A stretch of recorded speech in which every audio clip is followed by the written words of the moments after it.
You want to see Sydney Sweeney as a nun? Check out this movie. I'm in Salad and I Saw Immaculate. It is directed by Michael Mohan, written by Andrew Lobel, and if you haven't seen this movie, I will spoil it for you. This movie starts, we're following Sydney Sweeney's character. She is, technically, it's called a novice. I looked it up because I was like, oh, this must be where the word novice comes from. Like how people use the word novice between beginner and intermediary and professional, like for a ranking of the skills. She's a novice. This is what it's officially called. Before you're a nun is a novice, right?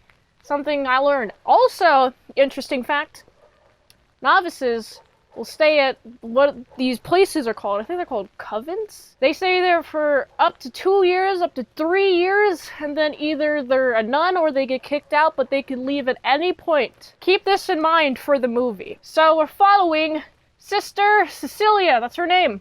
That's Sydney Sweeney's character. That's her character. She's, I think, 19 in this. And she's very young. She's younger than all the other nuns. She goes to this convent. She's invited by a father. You know, very religious stuff here. I think Catholic? I think that's the religion here. Anyway, she's in Italy. Very beautiful property. She gets invited, and she gets questioned, why are you here? You're so young. Well, her answer is that she was drowned. She drowned in this ice lake, and then was dead for several minutes. Makes me wonder how her brain didn't get brain dead. Because that's usually the last thing that happens before you're dead, is you get brain dead, and then once you're past the point of brain death, then you cannot be recovered whatsoever because all your brain cells are dying and dead, and you can't recover your brain cells, I hear, according to science. But she survives after several minutes of death, and she takes this as a sign of God. Great motivation for her character to be so religious at a young age. I accept this. And so she goes to this convent, and she's told some of the rules, right? She's like, hey, you gotta care for these nuns, they're dying. She notices some things, like these nuns have crosses burned into their flesh. Like, these are scars. Very curious, interesting stuff, right? Some crazy stuff happens. She is like, whatever, okay.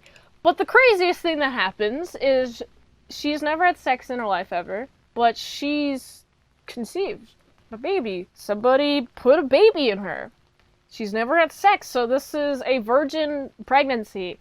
And so, being religious nuts they're like, oh my goodness, it's the second coming of Christ, you know, because that's like in the Bible and stuff. The second coming of Christ equals, oh, Christ is going to get everybody and take everybody who's holy and take them to heaven, and everybody else is going to stay on earth and perish and die forever. I think that's what's in Revelation. I haven't read the entire Bible, but I've only heard stories. So anyway, so she's expected for a baby. What's interesting is the rest of the movie follows her trimesters. And the way that the movie is structured also follows her trimesters. The first act, she discovers she's pregnant, and then the second trimester is the start of the second act, and then the third trimester is the start of the third act, which I really like the structure. And it's showing her going through morning sickness, all that fun jazz. There is this woman, she's jealous, and tries to kill Sydney Sweeney's character, but is unsuccessful, and then she ends up attempting suicide and succeeding. She's successful in that. What's interesting, remember that knowledge about how novices can just leave? She can't. Nobody's allowed to leave. Very sketchy, very scary stuff. Also, anybody who tries to leave will get that cross branded on the bottom of the feet. Explains the crosses on the bottom of those elderly people's feet, because they at some point tried to run. So, she's having this baby full term, and she's, you know, carrying it. Everybody's like, congratulations! You're getting a Jesus inside of you. Congratulations! You're carrying the Son of Christ again. That's awesome. You know, everybody here is applauding her. They're excited for the future. They're excited to go to heaven. Oh, finally, we don't have to live on earth anymore. You know, stuff like that. Some sketchy stuff. A lot of sketchy stuff in this movie. I'm like, this is weird. Like, for example, the father, that brought her here, that invited her here. Turns out he's been extracting DNA from the nail. They found a nail that Jesus was actually, like, had his hand pierced with. The nail. They found one of it. They're holding it. Apparently they took some DNA off of it. 2,000 years, I guess, is still holding DNA. They find dinosaur DNA, and that's like 65 million years old, so this is a little bit believable. So they found Jesus' DNA. They've been synthesizing fetuses via his DNA, and they were successful and placed it in Sister Cecilia's womb, which makes me wonder how. It wasn't shown in the movie how that was done, but whatever, I guess. I'm just supposed to believe it. And I believe it, I do. And so this father is like, you're not allowed to leave. And she's like, I'm trying to leave. Take me to a hospital. No, you're not allowed to leave. And so she fakes a miscarriage so she can get to the hospital. But then she's discovered to not have a miscarriage. And that is when her feet are branded with those crosses because she tried to run. Unfortunate. This movie gets weirder and weirder by the day, and because this movie takes place in a few weeks, it seems like several months, 9 months to be exact, because she gets impregnated in the first act and delivers her baby in the final act. So we got the father is trying to keep her there, and she's trying to leave. She's been told, hey, don't go in the catacombs. And you know what she does? She goes in the catacombs to try to escape the father, and the father's like, you burned my place down, you burned my lab down. I'm gonna get you. You try to burn me? Unsuccessful. I'm gonna try to grab you while you're crawling out of this window. And she's, you know, trying to escape, and she's able to murder the guy with a good old-fashioned rusty nail. I think the tetanus is gonna kill that guy before the bleeding does. But no. He dies due to blood loss. Also, he was trying to cut the baby out of the womb, and I was like, happen. Just let a natural birth happen. You're not a freaking doctor. What are you gonna do? Touch those intestines so you can go cut a hole in the uterus? Move intestines, move bladder. No, you're going to, like, injure her. Oh my goodness. Mary didn't die in childbirth giving birth to Jesus Christ. No. So why are you trying to kill her? I don't know. I guess this guy just really wants Jesus again. I don't even think this counts as a Jesus coming again. You created a Jesus out of DNA. God didn't place him there. So this doesn't count. Not at all. I feel like this is blasphemy. What this guy is doing, what this father is doing, implanting a fake Jesus into this woman's womb, and then being like, oh, it's the second coming of Christ. That's blasphemous. Ugh. Only God's supposed to do that. But of course, he dies.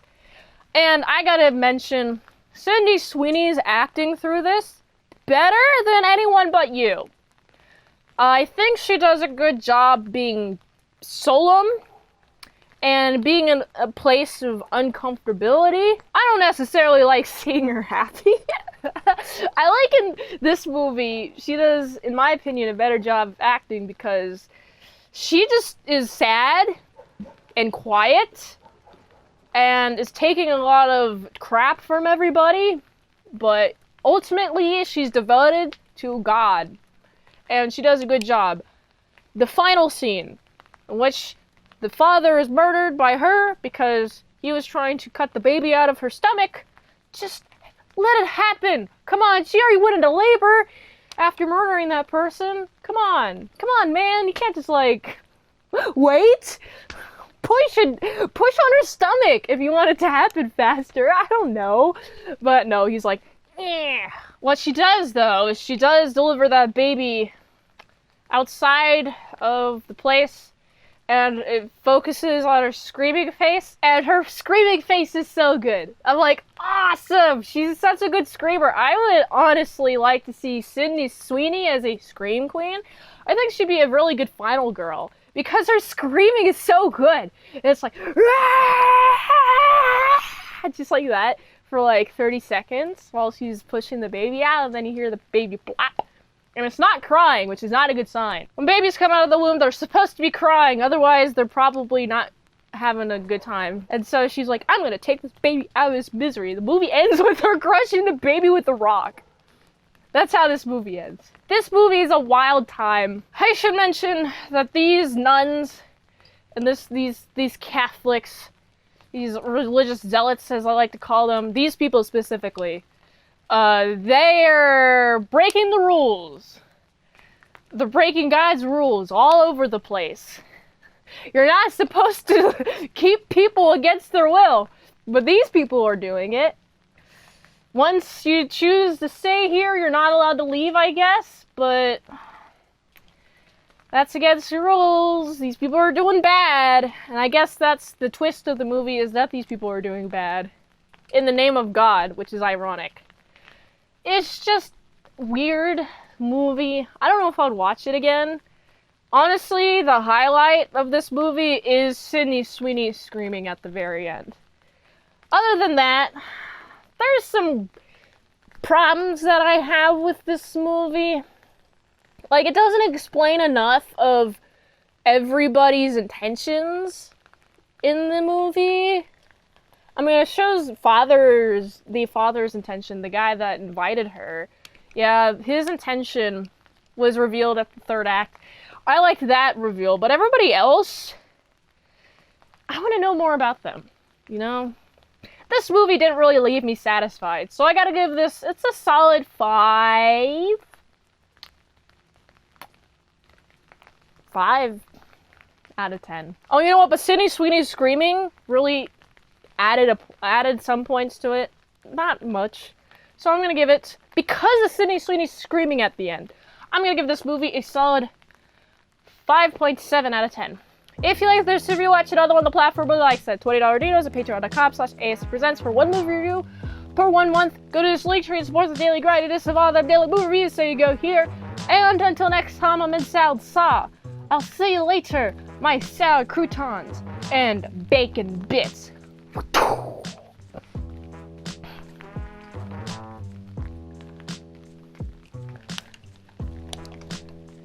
Rain. You know who provides the rain? Apparently it's angels crying, I hear. Have you ever heard of that? Angels crying is producing the rain?